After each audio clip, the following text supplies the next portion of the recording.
Hi, this is AP Stedham of AP As We See It live in Landover, Maryland for the 125th edition of the Black Knights of Army versus the Midshipmen from Navy. My special correspondent to my right, TJ Weist, former NFL and college football assistant. To my left, special guest, Jacob Hester of Sirius Radio, LSU.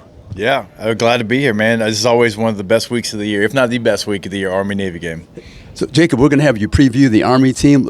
Who should we know on offense that would contribute to the win for Army? Well, look, I mean, it starts with Bryson Daly, their quarterback. I mean, he is somebody that he's kind of like a Taysom Hill mold. Like, he is big enough to run over you, he's fast enough to run past you, and everything goes through him. Now, they got a 1,000-yard rusher on top of that as well, but they throw the football more than they have in the past, right? I mean, there's been sometimes this game there wasn't a completed pass until overtime a couple of years ago. That is not this version of Army with the rule changes as far as cut blocking. You can't do it as much. You can't do it outside the tackle box. You can't do it downfield. These teams have had to kind of adjust, and I actually think it's made the offenses better. So, look, it's all going to start with the quarterback, like I said. I mean, he finished sixth in the Heisman voting that just came out yesterday, and I love their offense. I mean, they will fake a fullback dive on a triple option and reverse field and have a quarterback counter going the other way. I mean, It's just really things you don't see anywhere else, and it's so disciplined in what they do. So, look, it's my version of football that I love. It's like a beautiful rock fight. Like, it is 3 yards in a cloud of dust. Here we come right downhill. So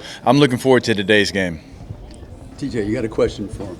Sure, Jacob. Well, off the subject here, what's your opinion on the job that Nick's doing now that he's out of coaching and announcing?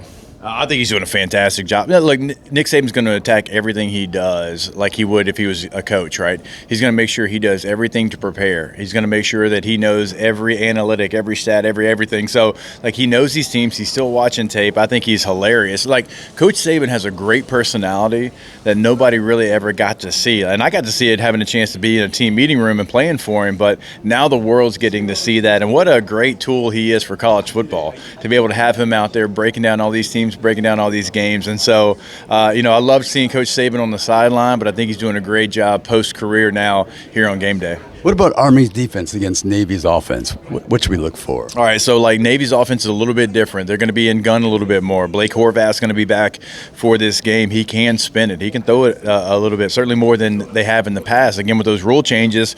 But Army's going to play a lot of odd fronts. You'll even see them jump into some bear defense. They're an attacking defense. They count on their linebackers, right? They're a little bit smaller up front. That's why they play that odd front with a lot of times 3-down linemen. But look what they did against Tulane last week. That's a good offense that they shut down. Yes. I mean, Mensa just went into the portal. He was the number one quarterback in the portal before he committed to Duke. And so that's a really good offense that they just shut down. When you look at it, I think their closest game outside the loss to Notre Dame has been 11 points. I mean, so they've beaten everybody by more than a touchdown. I mean, it's because of the defense as well, not just the offense. Look at North Texas. North Texas was a top 5 offense in the country. Army held them to 3 points. I mean, so this is a really, really good Army defense. It's not just because of the offense while they're, 11-1 and winning the American and then now being a favorite in this game. TJ, you got a question? Jacob, what do you think is going to be the biggest factor in who wins this game? It's who makes the plays, I think, through the air when they present themselves. Again, like both these teams are going to throw the football a little bit more than they have. And if you're Army and you throw it 7 times, well, if the play presents itself, you got to go out there, you got to take it.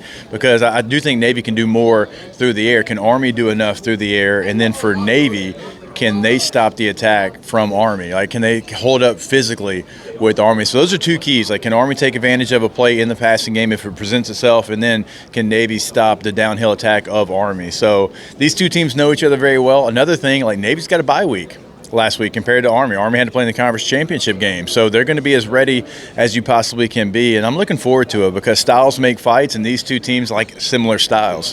What about the special teams? Oh, it's War Daddies. I mean, they're going down there. I mean, true War Daddies. I mean, they're going down there. Like, that's what is beautiful about this game.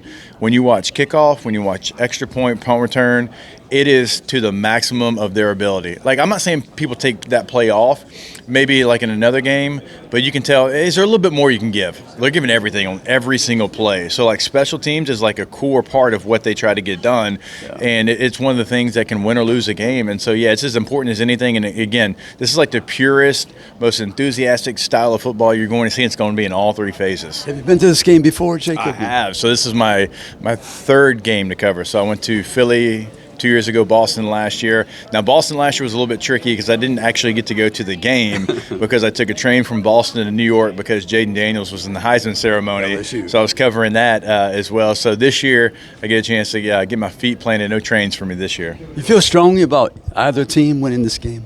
Oh, yeah, Army. I think Army's got some strong advantages in it.